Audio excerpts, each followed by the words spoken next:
नमस्कार, 20 मिनट 20 खबरों में आप सभी दर्शकों का स्वागत है। आपके साथ मैं हूं आसिफ। अगले 20 मिनट में हम आपको 20 अहम खबरों से रूबरू करवाने वाले हैं। तो शुरू करते हैं 20 मिनट में 20 खबरों का सिलसिला। प्रधानमंत्री नरेंद्र मोदी और सीएम अशोक गहलोत मंगलवार को एक मंच पर नजर आए तो एक दूसरे की जमकर तारीफ की। मौका था 1500 आदिवासियों के शहीद स्थली मानगढ़ धाम में आयोजित कार्यक्रम का। करीब 10 साल बाद मानगढ़ धाम पहुंचे पीएम मोदी ने कहा कि 1857 के स्वतंत्रता संग्राम से पहले आदिवासी समाज ने आजादी का बिगुल फूंका था और हम आदिवासी समाज के योगदान के कर्जदार हैं। उन्होंने कहा कि भारत के चरित्र को सहेजने वाला आदिवासी समाज ही है। मोदी ने कहा कि मानगढ़ धाम को भव्य बनाने की इच्छा सबकी है। मध्य प्रदेश, राजस्थान, गुजरात और महाराष्ट्र आपस में चर्चा कर एक विस्तृत प्लान तैयार करें और मानगढ़ धाम के विकास की रूपरेखा तैयार करें। कार्यक्रम में सीएम अशोक गहलोत की उपस्थिति की तारीफ करते हुए उन्होंने कहा कि सीएम के नाते हमने साथ साथ काम किया। अशोक गहलोत हमारी जमात में सबसे सीनियर थे। अभी भी जो मंच पर बैठे हैं उनमें अशोक गहलोत सबसे सीनियर सीएम हैं। वहीं सीएम अशोक गहलोत ने कहा कि प्रधानमंत्री नरेंद्र मोदी को दुनिया में सम्मान महात्मा गांधी के कारण मिलता है। इससे पहले प्रधानमंत्री मोदी ने शहीद स्मारक का दौरा कर शहीद आदिवासियों को श्रद्धांजलि दी।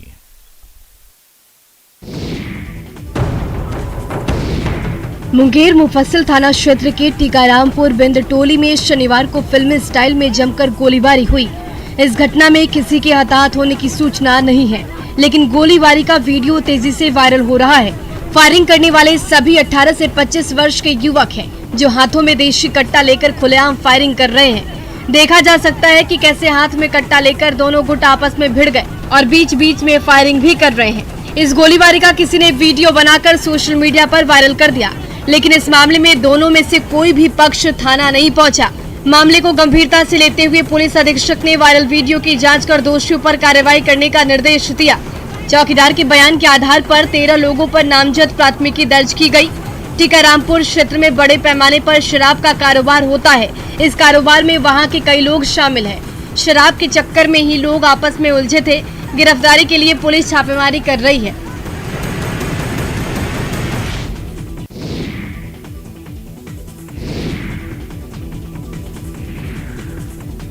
दिल्ली के नरेला इंडस्ट्रियल एरिया में एक इमारत में आग लग गई। आग लगने की इस घटना में 2 लोगों की मौत हो गई है, जबकि कई लोग गंभीर रूप से जख्मी हुए हैं, जिन्हें अस्पताल में भर्ती कराया गया। ये आग फुटवियर फैक्ट्री में लगी। आग लगने के बाद लोगों में अफरा तफरी मच गई है। लोग जान बचाने के लिए इमारत से बाहर की तरफ भागे, लेकिन आग इतनी भीषण थी कि कई लोग झुलस गए। बताया जाता है कि इस 3 मंजिला फैक्ट्री की दूसरी या तीसरी मंजिल पर आग लगी। आग लगने की खबर के बाद दमकल की 10 गाड़ियां घटनास्थल पर पहुंची। ये जूते चप्पल बनाने की फैक्ट्री है। उसके अंदर उसका रॉ मटेरियल है, उसके केमिकल्स हैं जो जोड़ते हैं और मशीन्स हैं, और करीब हमारी 15 के करीब गाड़ियां इस समय सीन पे मौजूद हैं। फायर ब्रिगेड ने आग में घिरे करीब 20 लोगों को इमारत से निकाला है। हालांकि कुछ लोगों को नहीं निकाला जा सका, जिसके कारण आग में झुलसकर 2 लोगों की मौत हो गई। कई घंटों की कड़ी मशक्कत के बाद आग पर काबू पाया गया। भारी बारिश ने तमिलनाडु की राजधानी चेन्नई समेत कई जिलों में जनजीवन अस्त व्यस्त कर दिया। लगातार बारिश के कारण मंगलवार को कई जिलों में स्कूल कॉलेज बंद करने पड़े। मौसम विभाग ने लगातार भारी बारिश के लिए कई जिलों को अलर्ट किया है। इस बीच भारी बारिश के कारण पूरा चेन्नई पानी पानी हो गया। शहर के कई इलाकों में भारी जल जमाव हो गया है। सड़कें दरिया में बदल गईं और मोहल्लों में कई फीट तक पानी भर गया। जल जमाव के कारण लोगों को भारी परेशानियों का सामना करना पड़ रहा है। पूर्वोत्तर मानसून की बारिश की शुरुआत के साथ ग्रेटर चेन्नई कॉरपोरेशन ने जल भराव वाले इलाकों से पानी निकालने के लिए मोटर पंप लगाए हैं। इसके साथ ही बाढ़ से संबंधित चुनौतियों को कम करने के लिए एक नियंत्रण कक्ष भी स्थापित किया गया है।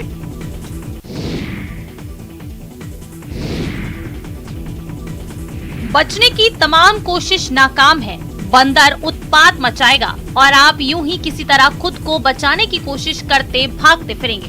प्रदेश के स्वास्थ्य सेवाओं की बदहाल तस्वीर का जीता जागता नमूना करौली का है। हालत ये हो गई है कि अब अस्पतालों में बंदर राज चल रहा है। इस बंदर राज से डॉक्टर, मरीज सभी हलकान में हैं। देखिए बंदर राज की जीती जागती तस्वीर। बंदर ने इमरजेंसी डॉक्टर कक्ष में डेरा जमा लिया है। बंदर को जब मरीज और डॉक्टर ने भगाने की कोशिश की तो बंदर ने डॉक्टर मनोज मीणा की जेब में रखे एयरपॉड निकाल लिए और उन्हें तोड़ दिया।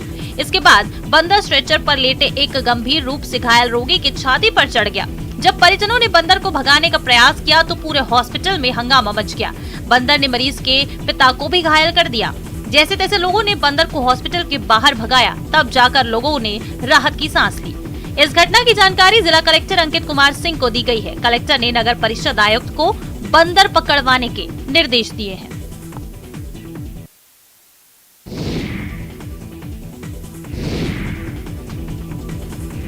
ये तस्वीरें और भयानक हो सकती थी। ये चीख पुकार मच सकती थी। मंगलवार के दिन अमंगल हो सकता था। पानी और धूप से बचाव के लिए बनी ये छत किसी के लिए काल बन सकती थी, लेकिन गनीमत रही कि ऐसा होने से बच गया। आप भी देखिए, ये तस्वीरें पूरी की पूरी छत धड़ाम हो चुकी है। तस्वीरें श्रीगंगानगर के श्री करणपुर की हैं, जहां Mahatma Gandhi English medium school के 9वीं क्लास की छत भर-भरा कर नीचे गिराती है। वो तो शुक्र था कि स्कूल के समय में परिवर्तन की वजह से हादसे के दौरान स्कूल बंद था, वरना बड़ी अनहोनी हो सकती थी। हादसे की खबर पर शिक्षा विभाग के साथ साथ स्थानीय प्रशासनिक अधिकारी भी मौके पर पहुंचे और पूरे हालात का जायजा लिया। बताया जा रहा है कि स्कूल की बिल्डिंग काफी पुरानी है।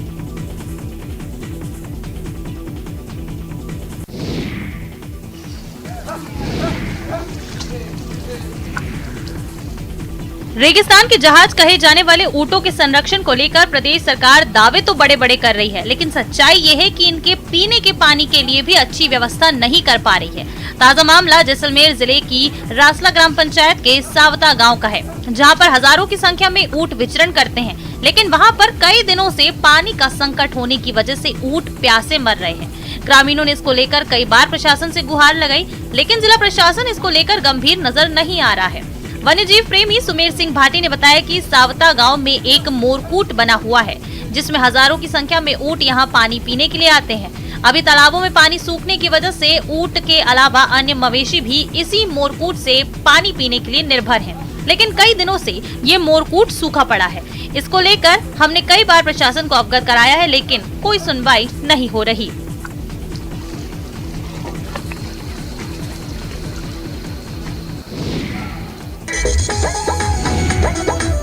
धार्मिक आयोजनों में अश्लीलता फैलाना अब चलन बनता जा रहा है। काली मेला हो या प्रतिमा विसर्जन, हर आयोजन में अब नचनिया का नाच फैशन बन गया है। आयोजन करता भी बिना किसी शर्म और झिझक के नचनिया को नचवाते हैं। आम लोग भी इस नाच का आनंद लेते दिखाई देते हैं। सांस्कृतिक कार्यक्रम के नाम पर परोसी जा रही फुहड़ता की ये तस्वीरें गिरिडीह में जमुआ प्रखंड के रेम्बा गाँव की है, जहाँ छठ महापर्व के बाद सांस्कृतिक और भजन संध्या का आयोजन तो किया गया था। इसमें सैकड़ों की संख्या में लोग शामिल भी हुए। इस दौरान इस भजन संध्या में जमकर अश्लील गाने बजे।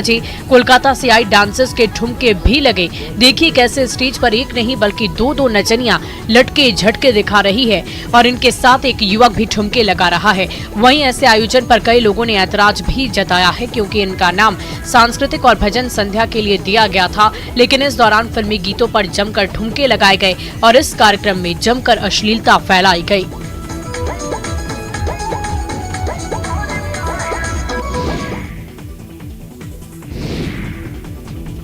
मेरठ की सड़कों पर फर्राटा भर रहे तेजस देखकर आप हैरान रह जाएंगे। मुड़ मुड़ कर देख रहे लोग कह उठते हैं कि ये रॉकेट या मिसाइल कहां से आ गई।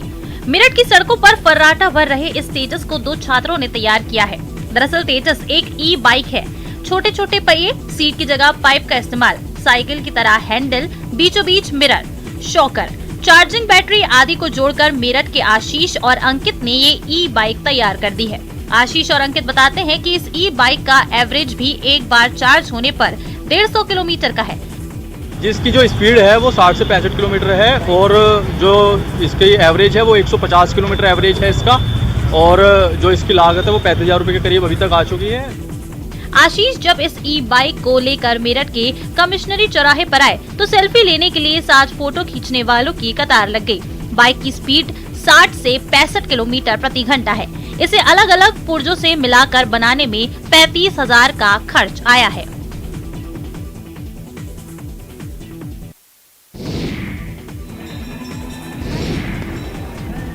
धर्मनगरी में इस वर्ष पुरानी परंपरा टूटने जा रही है, जहां पहली बार ऐसा होगा जब कार्तिक पूर्णिमा की तिथि पर देव दीपावली की महाआरती और गंगा पूजन नहीं किया जाएगा, बल्कि इसके एक दिन पहले ही सारी परंपरा निभाई जाएगी। काशी विद्वत परिषद ने इसकी घोषणा कर दी है। दरअसल इस बार कार्तिक पूर्णिमा को चंद्र ग्रहण लग रहा है, जिसके कारण ये फेरबदल करना पड़ा। इस बार कार्तिक पूर्णिमा 8 नवंबर को है। इस दिन बनारस की देव दीपावली बड़े ही धूमधाम के साथ मनाई जाती है, लेकिन इस बार देव दीपावली के एक दिन पहले सारी परंपराओं का निर्वहन किया जाएगा, क्योंकि 8 तारीख को चंद्र ग्रहण लग रहा है। इस कारण देव दीपावली 7 नवंबर को मनाई जाएगी। इस दौरान प्रदोष काल में मां भगवती का पूजन अर्चन किया जाएगा। साथ ही दान कर लोग देव महोत्सव मनाएंगे। पौराणिक कथाओं के अनुसार त्रिपुरासुर के वध के बाद आनंदित देवताओं ने दिए जलाकर उत्सव मनाया था।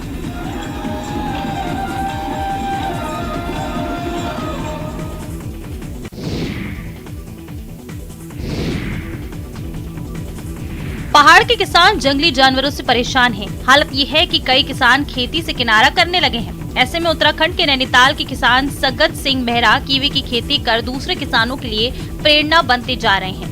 नैनीताल के निगलाट गांव के रहने वाले 88 साल के किसान सगत सिंह अब कीवी मैन के रूप में मशहूर हो चुके हैं। औषधि गुणों वाले इस फल को पहाड़ में फैलाने के लिए किसान सगत सिंह अपनी खुद की नर्सरी से हजारों पौधे उत्तराखंड के कई जिलों के अलावा पड़ोसी देश नेपाल भेज चुके हैं। इसके अलावा मेघालय, नागालैंड के साथ कई राज्यों को भी भेजा है।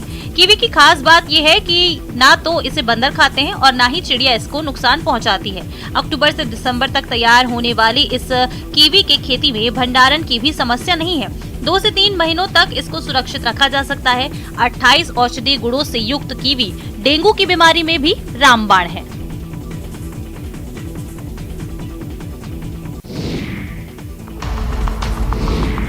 बिहार में एक बार फिर अमेरिका की अमेजन नदी में पाई जाने वाली सकरमाउथ कैटफिश पाई गई है। गोपालगंज के गंडक नदी में फिर अमेरिका में पाई जाने वाली दुर्लभ प्रजाति की सकरमाउथ कैटफिश पाई गई। इस मछली की 4 आंखें हैं। दोबारा से इस मछली के मिलने से वैज्ञानिकों की चिंता और बढ़ गई है। बताया जाता है कि मंगलवार को मछली मारने पर मछुआरों को सकरमाउथ कैटफिश मिली। लोगों के लिए ये दुर्लभ मछली कौतूहल का विषय बन गई है। बताया जा रहा है कि सिद्धवलिया प्रखंड के डुमरिया गांव में मछुआरों ने गंडक नदी में जाल लगाया था। नदी से जाल को जब बाहर निकाला गया तो काफी संख्या में मछलियां मिली, जिसमें सकरमाउथ कैटफिश मछली मिली। अमेरिका के अमेजन नदी में पाई जाने वाली इस मछली के मिलते ही मछुआरों ने पकड़ लिया और इसे एक नाद में डाल दिया और वीडियो बनाकर सोशल मीडिया पर वायरल कर दिया। ये मछली भारतीय नदियों के लिए खतरा है। ये मांसाहारी मछली होती है जो छोटे जलीय जीवों को खाकर पारिस्थितिक तंत्र को बिगाड़ देती है।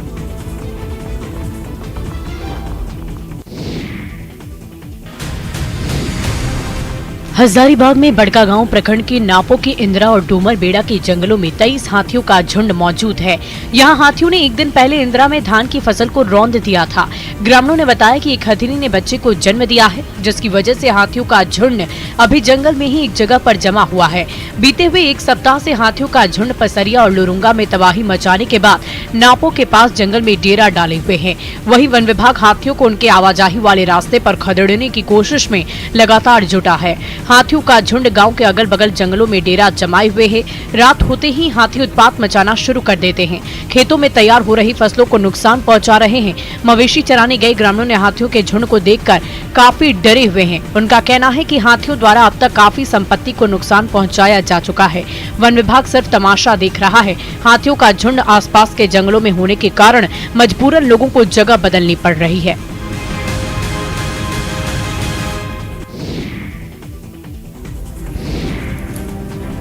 वाल्मीकि टाइगर रिजर्व में पर्यटकों का आना शुरू हो गया है। आज से आप जंगल सफारी का आनंद भी ले सकते हैं। 3 नदियों के संगम और पहाड़ों से घिरे टाइगर रिजर्व में घूमने के लिए खूबसूरत इको पार्क है। पर्यटक गंडक नदी में बोटिंग भी कर सकते हैं। इसके अलावा आसपास कई धार्मिक स्थल भी हैं। पहाड़, 3 नदियों का संगम, जंगल के आवरण से घिरे इस पर्यटन स्थल में घूमने के लिए खूबसूरत इको पार्क है। झूला और जंगल सफारी सहित नारायणी के किनारे पाथवे का मनोरम दृश्य पर्यटकों को लुभाता है। साथ ही धार्मिक स्थलों, खासकर नरदेवी, वाल्मीकि आश्रम, कौलेश्वर मंदिर जैसे स्थलों पर सुकून का आनंद लेते हैं। पुलिस सुरक्षा व्यवस्था के साथ आप निडर होकर इन हसीन वादियों का दीदार कर सकते हैं। वन विभाग ने सफारी रूट को पूरी तरीके से दुरुस्त कर दिया और सैलानियों को जंगली जानवरों का दीदार हो सके, इसके लिए बेहतर रूट भी बनाया गया।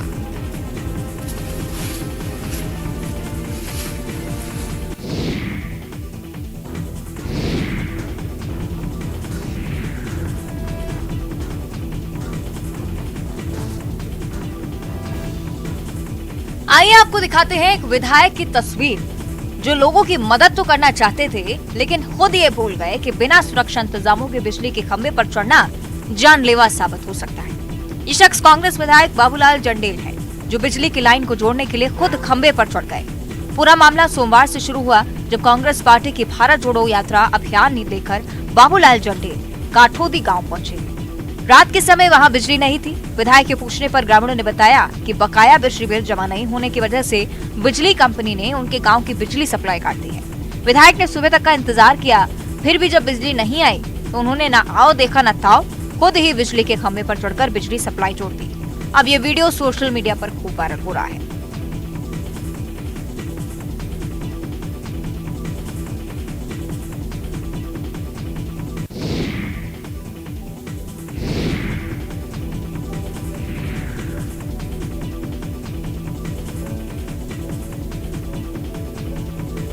इंसानों के मरने पर तो लोगों को गमगीन होता आपने अक्सर देखा होगा, लेकिन ये किसी इंसान के अंतिम विदाई का नहीं बल्कि एक गाय की अंतिम विदाई की तस्वीर है जो शाजापुर से आई है। इस गाय का नाम रानू था। बड़ों से लेकर बच्चों तक रानू को बेहद चाहते थे। जब रानू का अंतिम वक्त आया तो मानो आंसुओं का सैलाब आ गया।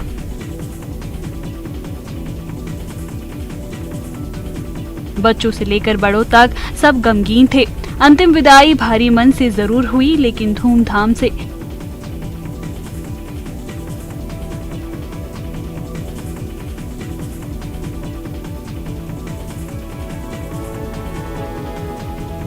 अंतिम विदाई में हार फूल के साथ 100 से ज्यादा साड़ियां भेंट हुई और ढोल ढमाकों के साथ अंतिम यात्रा निकली। रानू की विदाई इस दुनिया से जरूर हो गई, लेकिन बेजुबान जानवर और इंसानों के बीच रिश्तों की अनूठी मिसाल कई सालों तक यादों में बनी रहेगी।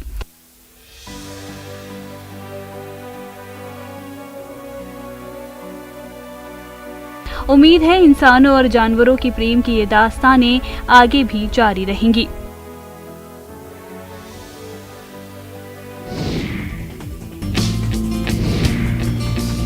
शीत ऋतु के आगमन के साथ ही जामताड़ा जिले में विदेशी पक्षियों का आना शुरू हो गया है। हजारों किलोमीटर की दूरी तय कर ये विदेशी पक्षी हर साल जामताड़ा पहुंचते हैं। वहीं फतेहपुर प्रखंड के मधुवाचक गांव और नारायणपुर थाना के अलावा अस्पताल परिसर साइबेरियन पक्षियों के कलरव से गूंज उठा है।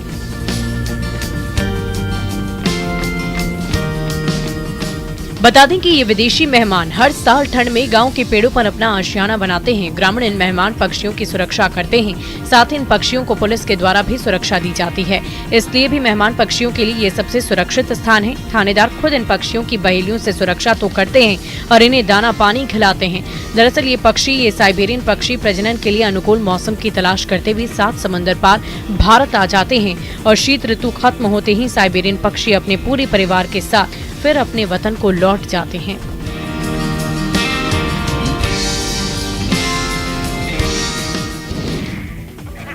प्रवासी साइबेरियन पक्षियों ने हजारों किलोमीटर का सफर कर गंगा घाट पर अपना डेरा फिर से जमा लिया है। घाट के किनारे और गंगा की लहरों पर तैरते इन प्रवासी पक्षियों से त्रिवेणी संगम की सुंदरता में 4 चांद लग गए हैं। हर साल सर्दियों का मौसम शुरू होते ही 7 समंदर पार कर साइबेरियन पक्षियों का समूह संगम तट पर पहुंच जाता है।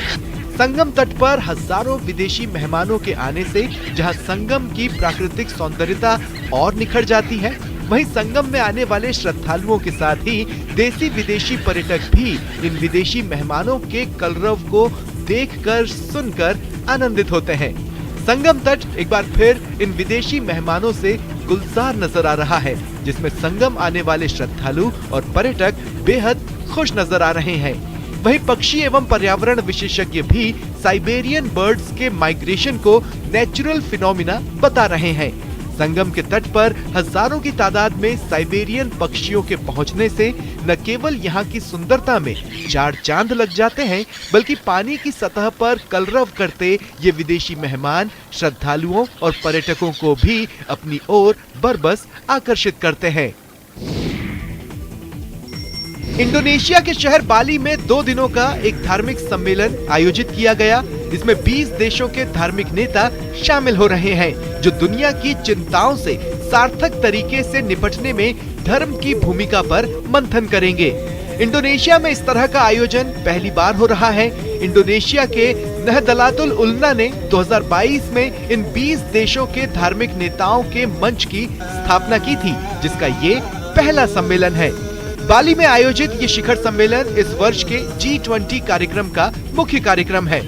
G20 एक वैश्विक मंच प्रदान करता है, जिसके माध्यम से हर धर्म और राष्ट्र के महत्वपूर्ण धार्मिक नेता अपनी चिंताओं को व्यक्त करने और साझा नैतिक, आध्यात्मिक और सभ्यतागत मूल्यों को आवाज देने के लिए एकजुट हो सकते हैं। 2022 से 2024 तक इंडोनेशिया, भारत और ब्राजील क्रमशः G20 की अध्यक्षता करेंगे।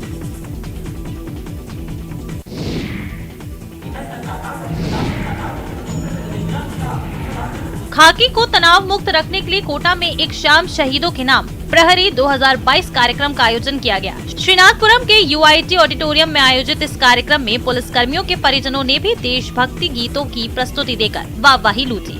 इस दौरान पुलिस विभाग पर आधारित देशभक्ति, क्लासिक डांस और लोक संगीत की प्रस्तुतियां दी गई। कार्यक्रम में केसरिया बालम आओ नी पधारो मारे देश, हर करम अपना करेंगे, माँ तुझे सलाम, संदेशे आते हैं जैसे गीतों ने सभी का मन मोह लिया। देर रात तक देशभक्ति और राजस्थानी संस्कृति से ओतप्रोत गीतों और नृत्य की प्रस्तुति से कलाकारों ने खूब तालियां बटोरी। इस कार्यक्रम में IG प्रसन्न कुमार खमेसरा, सिटी SP केसर सिंह शेखावत, ग्रामीण SP कविंद्र सिंह सागर भी मौजूद रहे।